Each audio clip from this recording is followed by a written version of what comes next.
ఆయన ఎన్ని మాటలన్నా ఎన్ని రకాలుగా పరుష పదజాలాలు కానీ ఒక మహిళ మనలు కూడా మాట్లాడుకునేటువంటి బూతులు మాట్లాడినటువంటి రోజా కానీ ఇతరత్ర వాళ్ళ పార్టీలకు సంబంధించిన వాళ్ళు కానీ ఎన్ని రకాలుగా మాట్లాడినా ఆయన ఒక మౌనమైన ఋషిలాగా వాటికి అన్నిటికీ సమాధానం చెప్తూ సైలెంట్గా ఉండి ఈ రోజున ఇంత అద్భుతమైన విజయానికి ఎస్ అర్హుడు పవన్ కళ్యాణ్.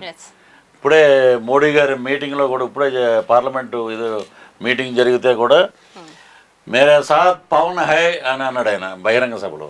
ఇప్పుడు ఆయన పవనుడు కాదు, ఈజ్ ఎ తుఫాన్, ఈజ్ ఎ సైక్లోన్ అని చెప్పాడు ఆయన. సో ఈ రోజున జనసేన పార్టీ 21 సీట్లు గెలవటం, ఇద్దరు పార్లమెంట్ గెలవటం, అలా కూటమి 135 సీట్లు గెలవటం. సో 164 21 పార్లమెంట్ తోటి అద్భుతంగా ముందుకెళ్ళింది. దేశ రాజకీయాలను కూడా శాసించే విధంగా ఈ రోజున జనసేన ఉండటం